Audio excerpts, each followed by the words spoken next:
বেছিকে পকিব বাবা স্যাৰ এই পয়সা স্যাৰ বেশি পকিছে স্যাৰ গৰম দেখি তাৰমানে আমি কঁঠালটো ফালাই নাছিলে ইমান গৰম আছিলে এতিয়া আজিও কম গৰম নহয় বাৰু ৰ'দটো তামাম দিছে কিন্তু কি কয় উপায় নাই কঁঠালটোতো খাবই লাগিব বতৰৰ ফল নাখালে কেনেকৈ হ'ব এনে উলিয়াই লওঁ তাৰপিছত আমি চেলেঞ্জ কৰিম আপোনালোকক দেখাই দিম কঁঠাল প্লেটৰ প্ৰতি আছে 12 পিচকৈ এতিয়া তুমি খাব পাৰিবানে কঁঠাল এই খাব জিতিলে এই 500 টকা যোনে জিতে দেই আমি এতিয়া ৰেডি 1 2 3 ষ্টাৰ্ট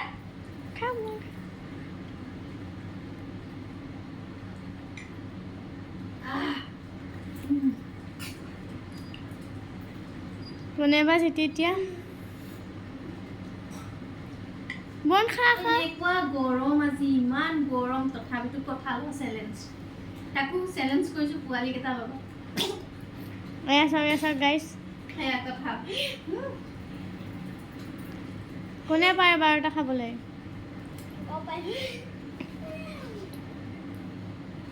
লাহে লাহে খালেও হয় বাৰু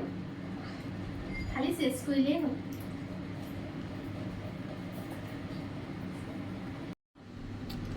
গছ খাই আছে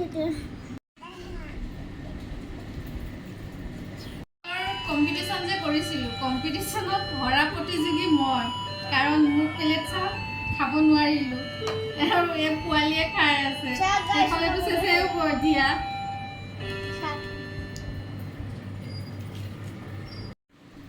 এতিয়া বৰ্তমান কঁঠালত জিতিলে চেলেঞ্জ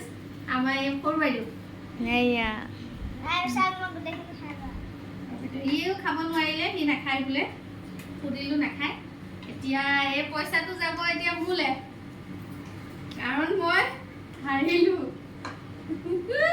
নহয় তোমালে যাব লোৱা কেনেকুৱা লাগিল কঁঠালৰ চেলেঞ্জ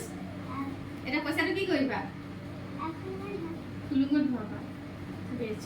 বাই বাই আজিলে ভিডিঅ' ইমানেই